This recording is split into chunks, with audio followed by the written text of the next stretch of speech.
Yes, he can do it. He's there. He's proven his points. He's gone through his trials and tribulations, and he's made it. He's there. He's at the top. Lennox, just how good do you think Oleksandr Usyk is? If he wins this fight on Saturday night, he's beat Anthony Joshua twice, Tyson Fury twice, now Daniel Dubois twice. Will he go down in history as one of the greatest heavyweights ever to do it? Oh, absolutely. I mean, this man's amazing. His work ethic in the ring, his work out of the ring. He's basically got an entire country behind him, and all his comrades in his army, they're looking up to him. So he's not only boxing for the world, he's boxing for his country as well. If you was comparing Usyk to other cruiserweights that move up to heavyweight, let's use Evander Holyfield as an example. Evander Holyfield was a great heavyweight of your era. Yes. Is Oleksandr Usyk better than Evander Holyfield was back then? I mean, he was undisputed cruiserweight champion, now undisputed heavyweight champion, looking to do it for a second time. But who would you rank as the best out of Usyk and Evander Holyfield? Well, I can't put down Evander Holyfield. I think, they're both close and different, different fighters, but yet the task that they did was a big task, actually move from cruiserweight to heavyweight. And both of them did it well. Evander Holyfield, for me, boxing Evander Holyfield, he was one of the best heavyweights I ever boxed because of the fact that he had great defense, great offense, and to beat him, to me, I had to be first and last with my punches. And, I was thinking when I boxed him, I got to throw more punches than him, and I did. And that's exactly what Daniel Dubois is going to have to do. Now, Daniel Dubois is trying to do something that you done and you overcome. You overcome your defeats in your career. Right. You done it against Oliver McCall and Hussein Rahman. Yeah. You went in there a second time. What does Daniel Dubois have to do differently to what he done out in Poland in 2023? Well, for me, if it was me, I would say, starting first and finishing last is very important. And,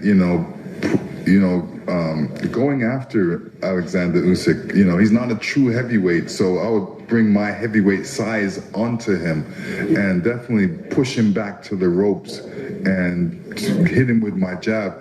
I've got an arsenal filled with punches I can throw at any given moment, and so does Daniel. He can throw that uppercut, he can throw that hook, he can throw that right hand, so he's just got to use those weapons that he has. Does Daniel Dubois have the boxing IQ to be able to adapt and adjust if things are not going his way? No, I can answer that question. He does not.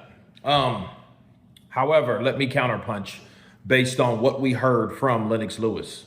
Lennox Lewis gave Usyk praise. He didn't really entertain the whole comparison between Usyk and Holyfield, which I can respect. He will be one of the greats if he beats Daniel Dubois because he's putting it all on Daniel Dubois to beat Usyk. Him being British, go figure, right? So, but let me counterpunch. He's not a true heavyweight. I think, like Holyfield had to kick so much ass to prove that he was a heavyweight. I mean, all through the 90s, all through the 2000s. Took a lot of damage because he had to shut people up like Lennox Lewis.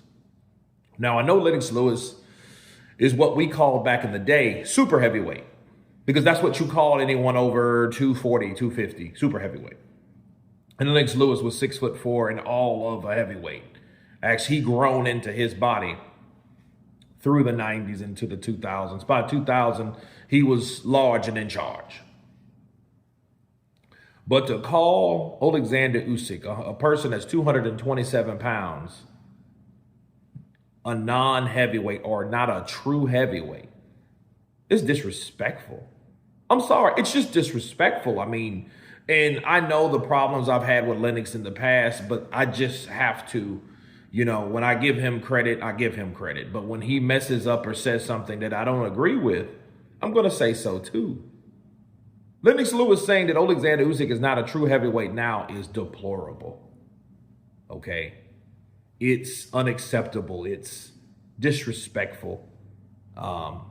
It's actually degrading because to say, oh, he's not a true heavyweight. Now, I know people are going to say, no, Kurt, he meant that he wasn't, or he his first weight class wasn't heavyweight. No, I know what he meant. You meant he's kicked 6 asses? Witherspoon, Joshua twice, Fury twice, Dubois once, right? 6 times he's done that. Now he's fighting Dubois again. This will be the 7th time that he's fought. You know, and he's still not a heavyweight or a true heavyweight.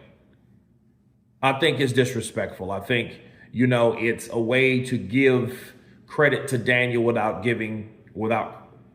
Daniel earning the credit. Like, oh, well, I'm a heavyweight. And, you know, yeah. And to be fair, you know, Daniel Dubois, you know, hasn't always fought at heavyweight.